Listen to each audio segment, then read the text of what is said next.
On a cold morning in the early 1600, somewhere within the dim stone walls of a European torture chamber, a group of officials gathered around a terrified prisoner whose fate had already been sealed. Chains clinked, iron hooks gleamed under flickering torchlight, and the air was thick with the smell of damp earth and burning oil. This was the age when confessions were carved from human bodies, not spoken freely. And among the many instruments designed to break both flesh and spirit, few inspired more horror than the device known simply as the strappado, a method so brutal that victims later said they felt as if their arms had been pulled from their very bones. It was a punishment used by inquisitors, magistrates, and kings, leaving behind a trail of shattered bodies and confessions extracted from agony rather than truth. To understand why such cruelty became not just accepted but normalized, we need to step back into a world ruled by fear, faith, and absolute authority. Across Europe, especially during the 16th and 17th centuries, societies were struggling beneath the weight of religious conflict, civil wars, and paranoid rulers who saw enemies in every shadow. The Reformation and Counter-Reformation tore nations apart, sparking widespread witch hunts, blasphemy trials, and political crackdowns. Governments lacked modern policing, so torture was considered a legitimate tool of investigation. Those in power believed that pain unlocked secrets, and courts demanded confessions to prove guilt. In this atmosphere, entire systems were built upon instruments designed to terrify populations into obedience. The strappado emerged as one of the most feared techniques of all.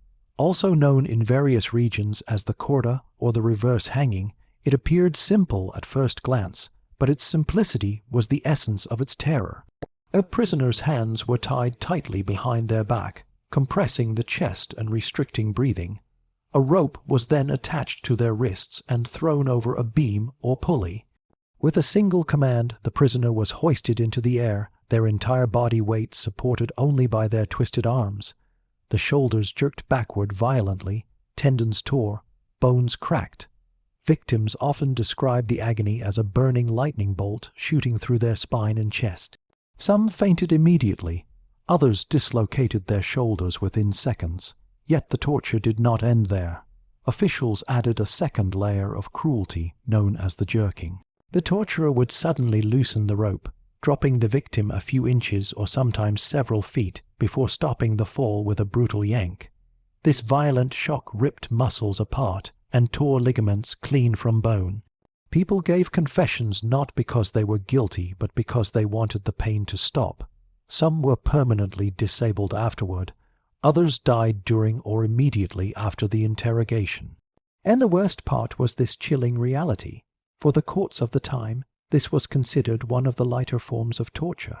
Historical records show that this dreadful method was used across Italy, Spain, France, Germany, and even parts of England. It became especially notorious during the Inquisition.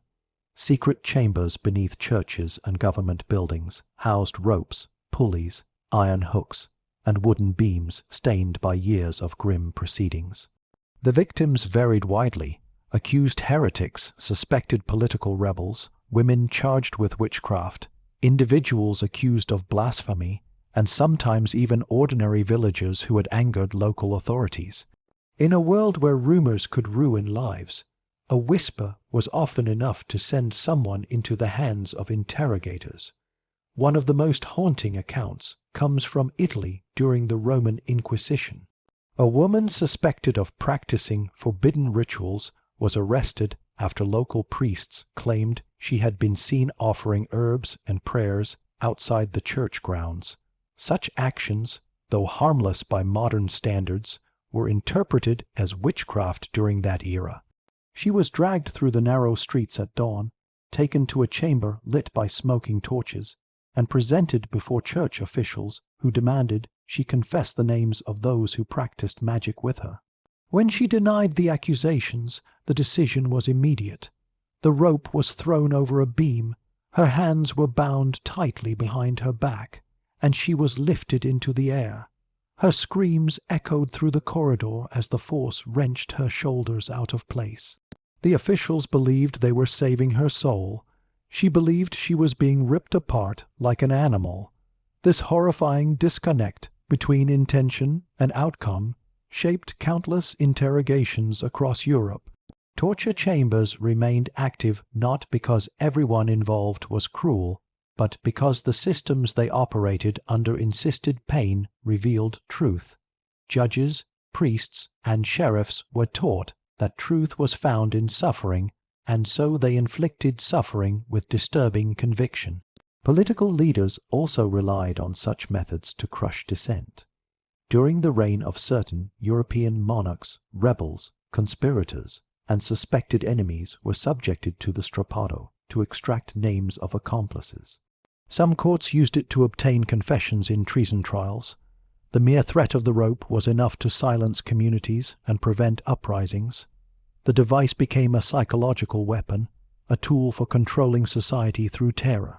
People avoided speaking openly, avoided criticizing rulers, and avoided even harmless gossip because the rope waited for anyone who crossed the wrong person. As religious tensions exploded during the witch hunts, torture became almost routine in many trials. Across German and French towns in the late 16th century, individuals accused of sorcery were subjected to the rope before being burned or executed. Manuals used by witch hunters described this method in chilling detail, instructing interrogators on how long to pull the rope, how many jerks to perform, and how to keep victims conscious for longer sessions. Some victims were lifted repeatedly until their joints tore, their shoulders twisted unnaturally, and their bodies collapsed into shock. Yet despite these horrors, not everyone accepted torture as justice. Many philosophers, scholars, and early legal reformers spoke out against the practice. Some judges refused to order torture, arguing that pain produced lies, not truth. But their voices were often ignored, especially in times of crisis when authorities believed strict punishment was necessary to maintain order. The struggle between cruelty and conscience defined this period in European history, setting the stage for reforms that would emerge in the centuries to follow. This period also revealed a painful truth. Systems built on fear do not just injure bodies, they destroy trust. Entire communities learned to live in silence. Families kept secrets. Villagers avoided strangers. Society functioned, but under a suffocating atmosphere of suspicion. When victims were accused, neighbors hesitated to help, fearing they too might be dragged into the torture chamber. And so, countless lives were destroyed not only by physical pain, but by isolation and social abandonment. By the time torture began to decline in many European courts in the 18th century, thousands had already suffered under the Strappado and similar devices. But in the early 1600s, during the era you are reading about now, it remained a powerful symbol of authority's darkest instincts. It served as a reminder of how far societies will go when fear outweighs reason, and when justice is warped by superstition and paranoia. The Strappado was more than a weapon of pain, it was a weapon of control.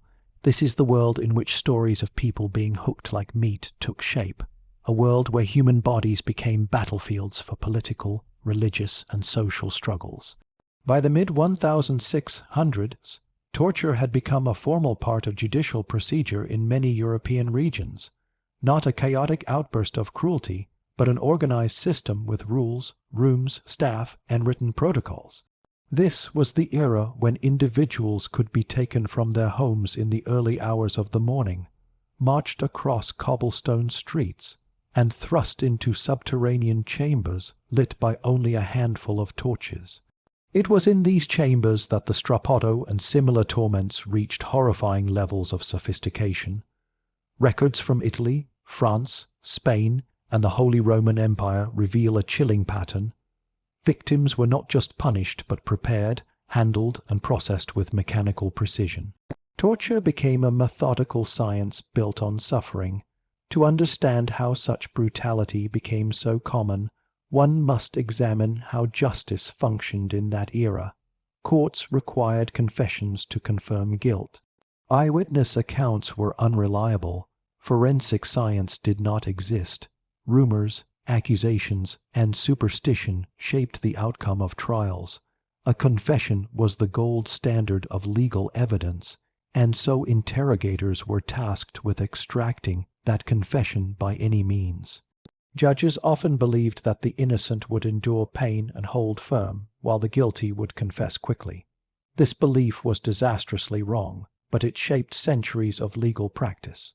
By the 17th century, many European cities maintained dedicated torture staff, men trained specifically in handling ropes, pulleys, clamps, hooks, and winches. These were not random criminals or executioners. They were employees of the court, paid monthly salaries, and expected to follow precise instructions. Torturers worked in shifts. They learned how to apply just enough pain to elicit a confession without killing a prisoner too quickly. Some records describe assistants who rubbed victims' shoulders between sessions to ensure the joints did not fully tear, prolonging the interrogation. Others describe torturers who heated iron bars only until they glowed faintly, ensuring they scarred flesh without instantly burning through muscle.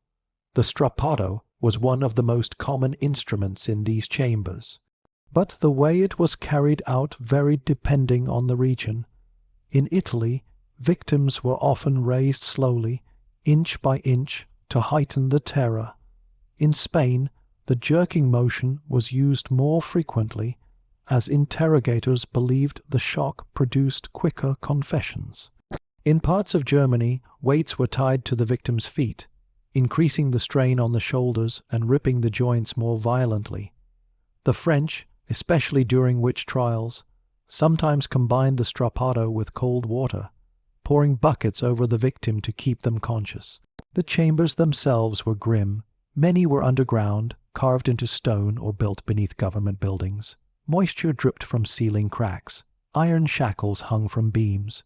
Wooden tables were smeared with old stains. Some walls were lined with ropes and chains of various lengths. A bucket of water, a bench for court scribes, a rack of hooks, and a rope coiled neatly on the floor completed the setup. These rooms were not designed to kill. They were designed to break. One of the most well-documented torture cases involving the strappado occurred in Germany during a witch trial around the late 1500s. Her name, preserved in faded parchment, was Anna Schmieg, a miller's wife accused after a series of unexplained tragedies in her town. When crops failed, neighbors whispered. When a child fell ill, rumors spread. Soon, people blamed her for misfortune itself. She denied all accusations, but paranoia had already taken hold. When she was brought before the court, officials insisted she confess the names of others who practiced witchcraft with her. Her silence was interpreted as rebellion. The rope was brought forward. Anna was tied with her hands tightly behind her back. The rope was thrown over the chamber's main beam.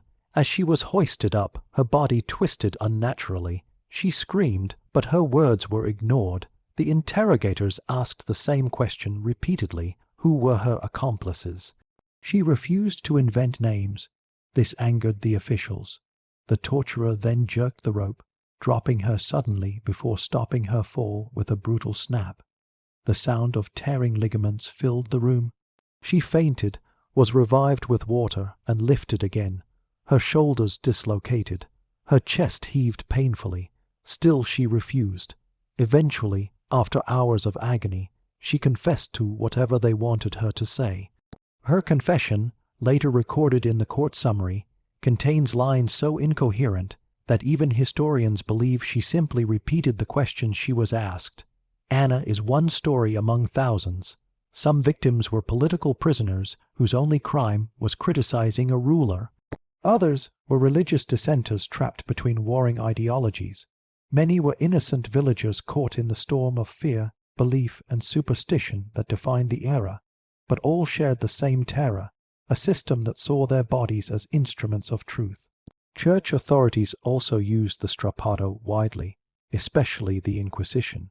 In Spain, one inquisitor wrote that the method was merciful compared to burning, because it allowed the soul a chance to repent. But he made no mention of the screams, the torn arms, or the permanent disabilities it inflicted. In Italy, some priests believed pain cleansed sin, and so they used the rope as a tool of spiritual purification. Victims, however, did not feel purified, they felt destroyed, yet torture was not always about extracting information. In many cases, it served as a warning to the public. Rulers wanted their populations to know the consequences of challenging authority. The fear alone prevented rebellions. In France, political prisoners were sometimes shown the torture chamber before their interrogation, forced to walk past hooks, ropes, and iron instruments. Some fainted from fear alone. Others confessed on the spot, hoping to avoid the rope entirely. This climate of terror influenced every corner of society. Servants were afraid to speak against their masters. Women feared accusations of witchcraft. Scholars worried that unconventional ideas might be labeled heresy. Merchants tread carefully in political discussions.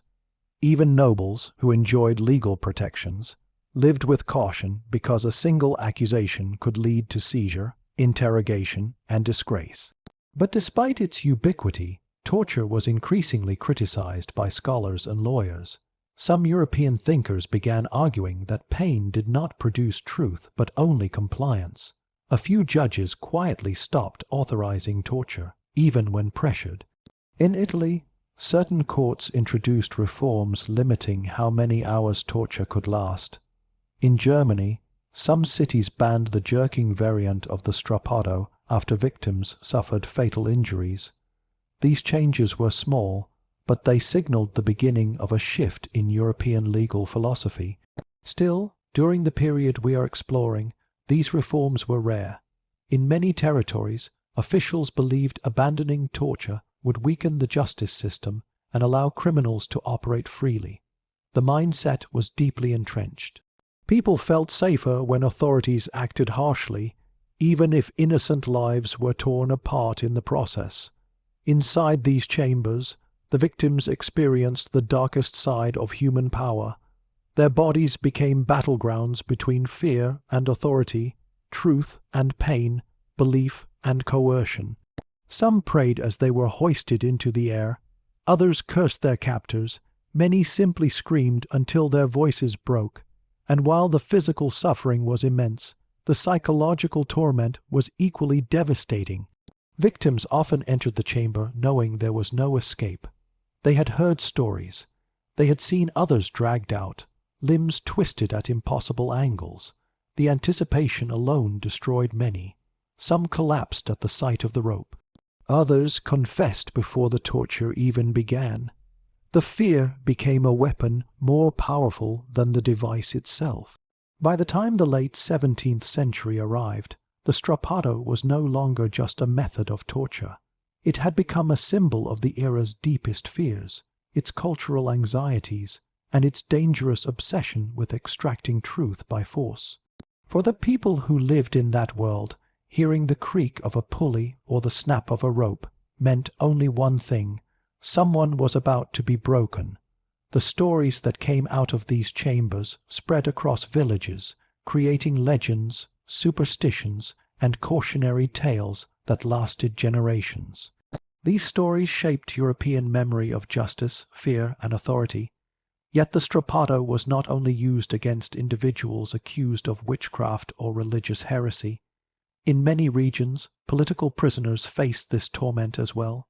When European states struggled with rebellions, shifting alliances, or power disputes, the rope became an instrument of political control. Monarchs believed that suppressing dissent required both fear and spectacle. The torture chamber became a silent stage upon which their authority was performed. One notable example comes from 17th century Naples, where political conspiracies were common. A group of nobles had plotted against the local Spanish authorities, angered by heavy taxes and corruption. When the plot was uncovered, the conspirators were arrested one by one. Among them was a young noblewoman named Giulia Caroffa, rumored to have carried messages between rebel leaders.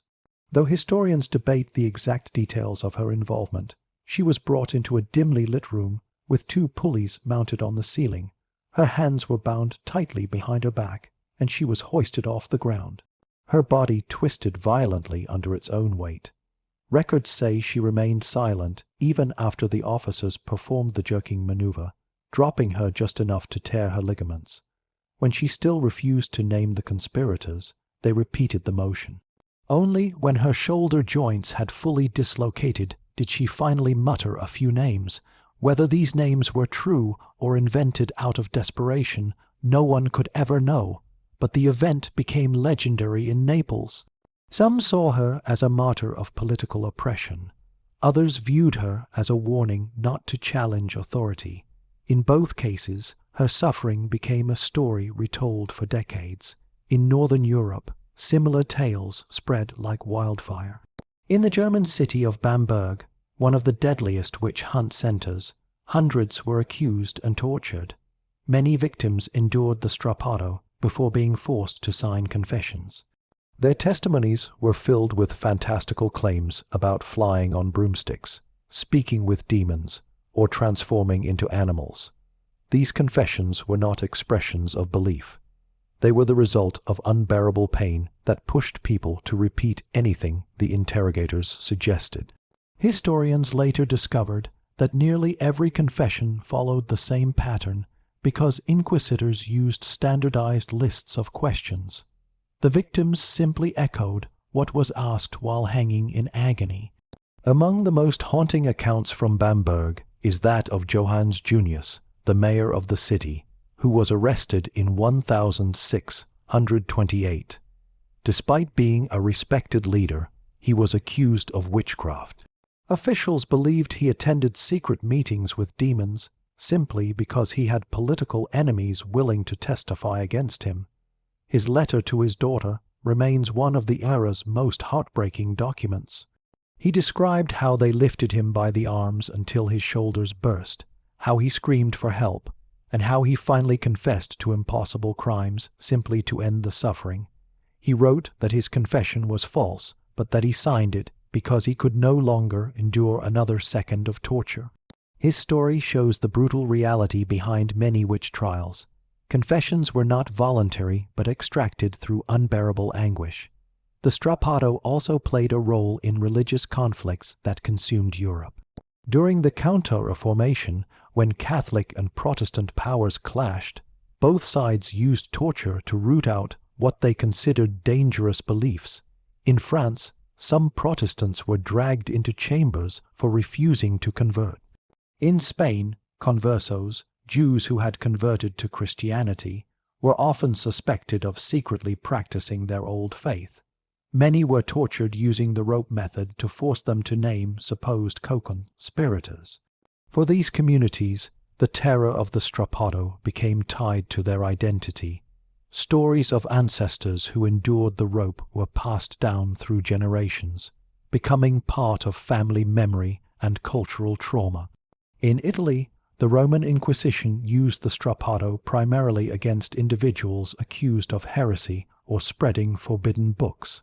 Scholars, printers, and even priests found themselves suspended in midair, their bodies contorted by agonizing pressure. One case involved a monk accused of translating banned texts. He was lifted repeatedly until both his shoulders were dislocated. After the interrogation, he was forced to sign a statement rejecting his own writings, even though he could barely hold a pen. His manuscripts were burned publicly while he watched from a wooden chair, arms bandaged and immobile. It was not only adults who suffered this torture. In some extreme cases, even teenagers were subjected to the rope. In witch trials across Germany and Scotland, young girls were accused of consorting with dark forces. Some were as young as 14. Interrogators believed that children would confess faster, so they used the Strappado to force them to name adult conspirators. Many of these children broke down almost immediately, not because they were guilty, but because the pain was unbearable.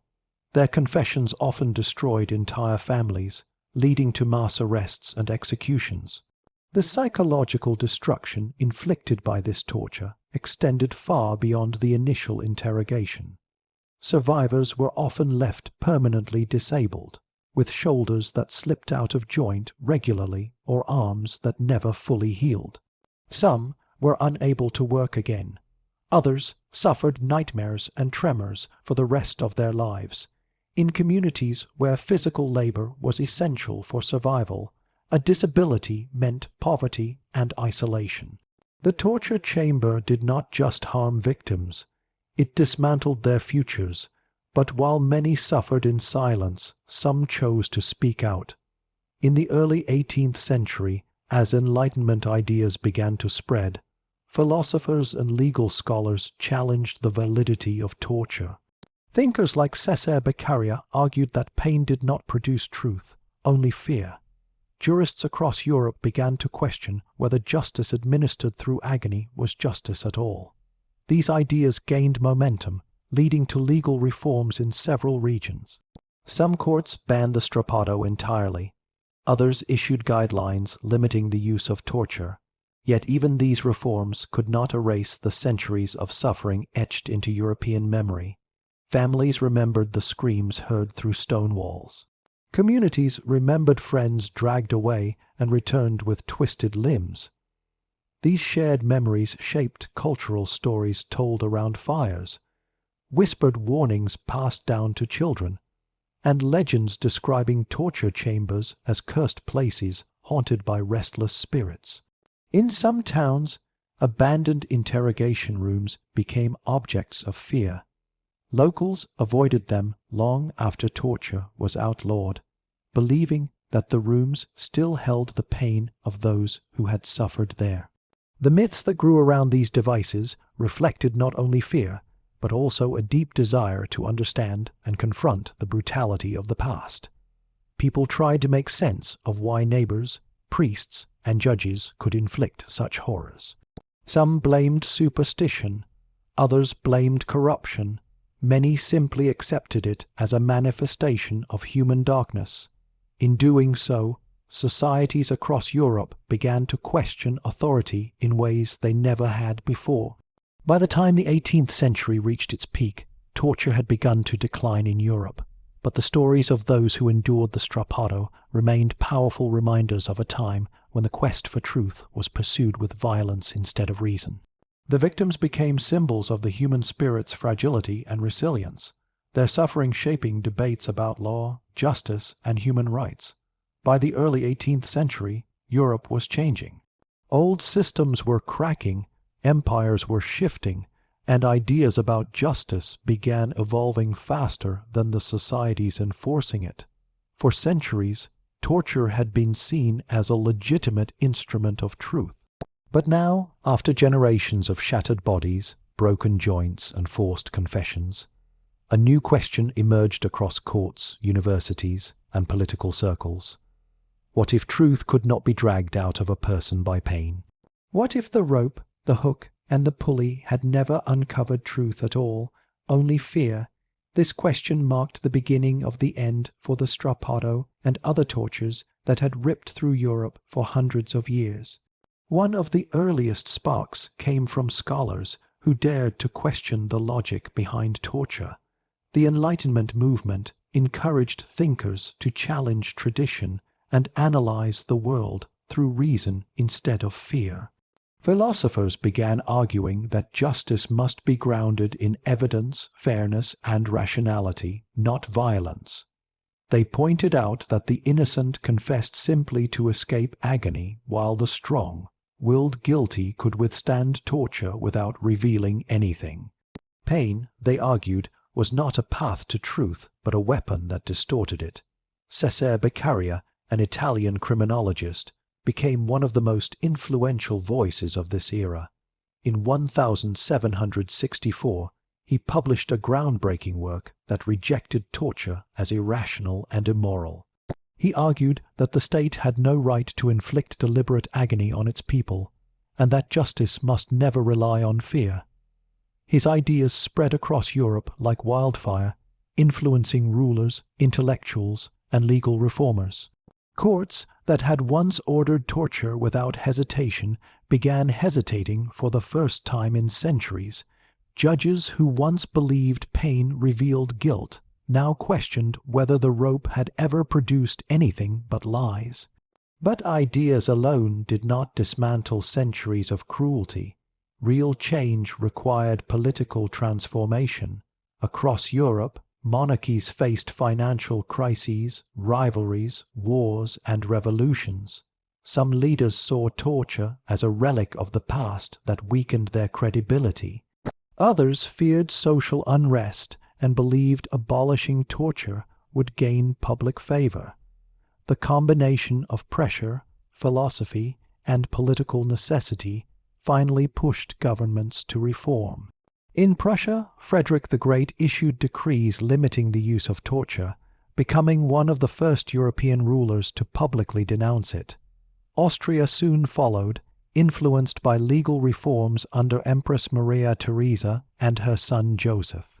In France, the legal system had already been shaken by wrongful convictions, and public pressure forced authorities to rethink their approach. By the late 18th century, the use of the Strappado had declined dramatically across the continent. Even institutions that once embraced torture began to reform. The Roman Inquisition, which had used the Strappado for centuries, slowly reduced its reliance on violent interrogation. Church leaders began to question whether physical torment aligned with spiritual values. Documents show that by the early 18th century, some inquisitors openly refused to use torture, calling it ineffective and damaging to the Church's image. The shift was gradual but unmistakable. However, abolishing torture on paper did not erase it overnight.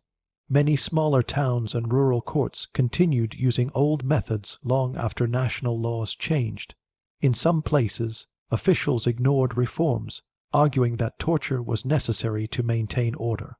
The practice faded unevenly, disappearing quickly in major cities but lingering in remote regions. Yet the overall direction was clear. Europe was moving away from chambers of pain and towards systems built on evidence.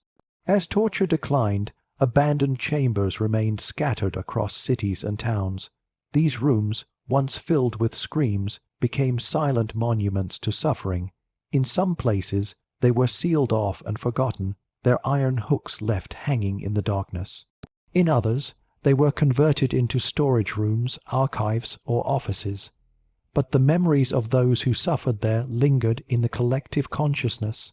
People told stories of ghosts haunting old government buildings, of voices whispering in abandoned corridors, of cold drafts that felt like the presence of forgotten victims.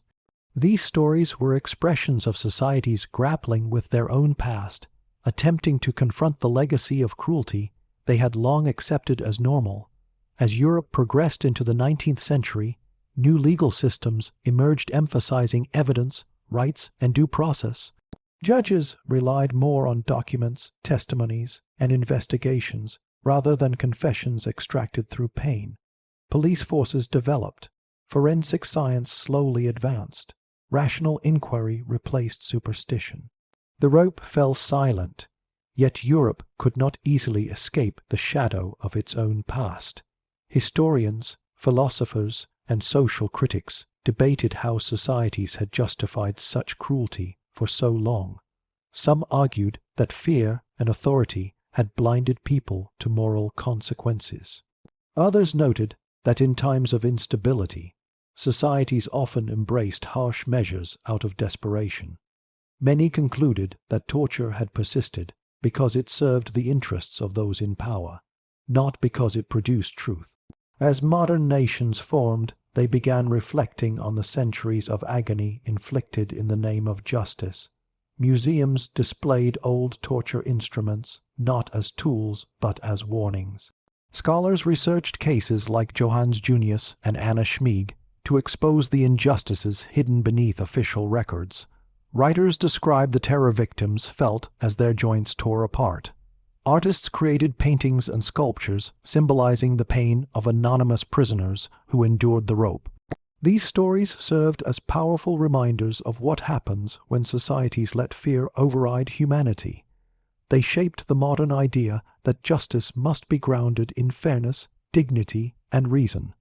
They inspired legal protections against cruel treatment. They influenced human rights movements that insisted no government should have the power to torment its own citizens. The rope, once seen as a pillar of justice, became a symbol of injustice. Yet the legacy of the Strappado had another consequence. It created deep cultural fascination. People wanted to understand how such cruelty became normalized. They wanted to know who the victims were, how they survived, and why their societies tolerated such horrors. This fascination inspired plays, novels, documentaries, and historical studies examining the darkest corners of human behavior. The stories of those who suffered became lessons about authority, corruption, fear, and courage. The story of torture's decline is also the story of human empathy's rise. Enlightenment thinkers insisted that suffering was not a path to truth. Reformers argued that justice required balanced laws, not violent rituals. Public outrage over wrongful convictions pushed governments to embrace more humane systems. Over time, the voices of the victims, long silenced by pain, were finally heard through historical research, preserved letters, and the testimonies of surviving families. Today, looking back across the centuries, the Strappado stands as one of the most haunting reminders of how power can distort justice. Its ropes lifted countless individuals into the air, tearing their bodies apart while demanding confessions they could not give. But the rise and fall of this device reveal something deeper about humanity. It shows how societies can drift into cruelty when fear dominates, but also how they can rise from darkness when reason and compassion prevail. The horror of being hooked like meat, suspended between earth and pain, became more than an interrogation method.